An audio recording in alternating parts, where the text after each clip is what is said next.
Y vamos en el análisis con el profesor Carlos Alberto Patiño, académico titular de la Universidad Nacional de Colombia. Lo hemos invitado porque es un reconocido autor de libros que son relacionados precisamente con guerras. Uno de ellos, así se llama, Guerras que cambiaron al mundo, y Posguerra Fría, acercamiento histórico y político. Profesor Patiño, bienvenido al informativo de NTN 24. Hola, buenas noches.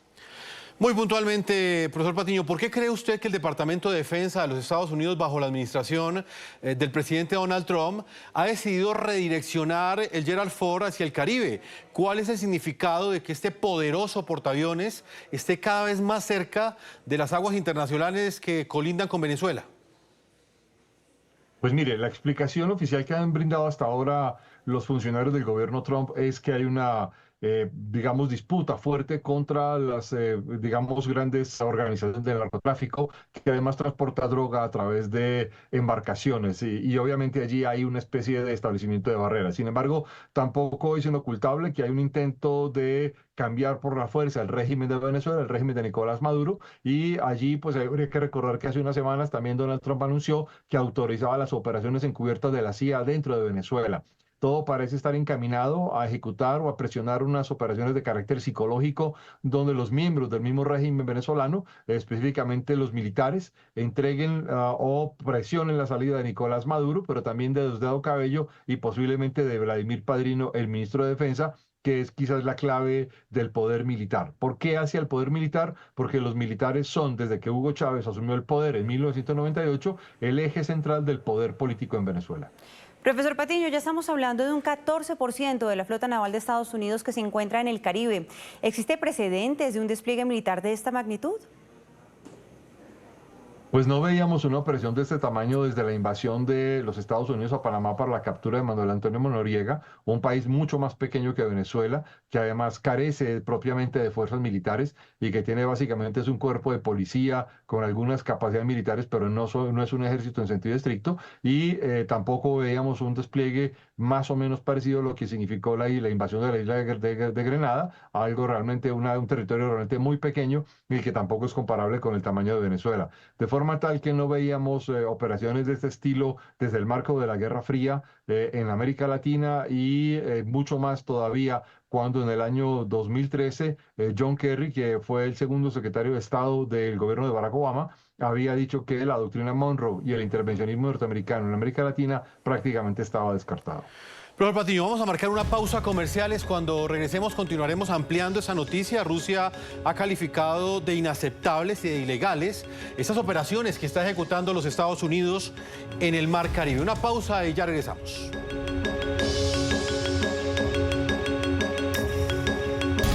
Este martes, Rusia denunció como ilegales e inaceptables los ataques de Estados Unidos contra embarcaciones con drogas en el Caribe.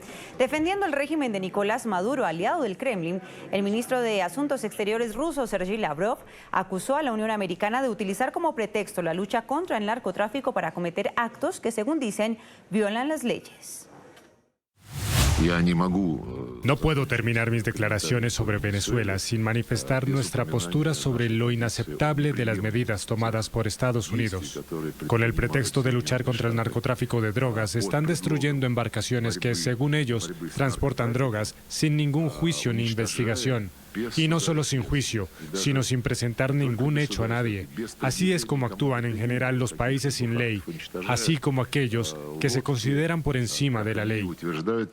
Y luego de varios días en los que la dictadura de Nicolás Maduro había bajado la intensidad de los ejercicios militares, este martes, el país nuevamente está bajo presencia de efectivos de las Fuerzas Armadas. El régimen venezolano anunció una nueva fase de su denominado Plan Independencia 200, con el que pretende aumentar su pie de fuerza ante la ofensiva de Estados Unidos en el Caribe Sur contra el narcotráfico.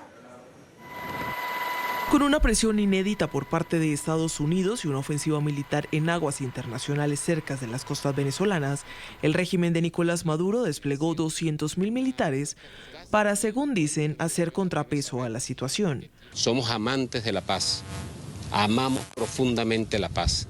No queremos guerras ni aquí ni en ninguna parte del mundo. Pero si llegan a tocar a Venezuela, bueno, aquí nos van a conseguir.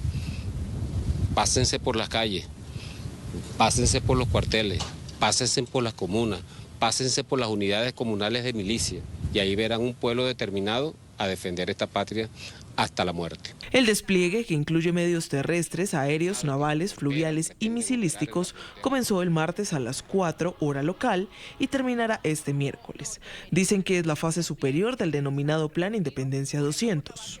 Pero esta no es la única acción enmarcada en la elevación de la alerta militar. La Asamblea Madurista aprobó una ley con la que supuestamente van a defender el país.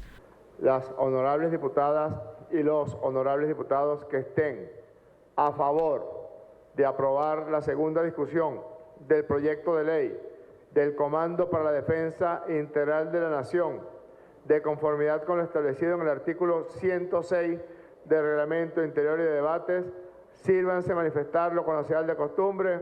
Estas acciones coinciden con la llegada a aguas del Caribe del portaaviones Gerald Ford, el más dotado de sus Fuerzas Armadas, cuya ubicación exacta es desconocida, pero con el que buscan interrumpir el tráfico de narcóticos y desmantelar organizaciones criminales transnacionales.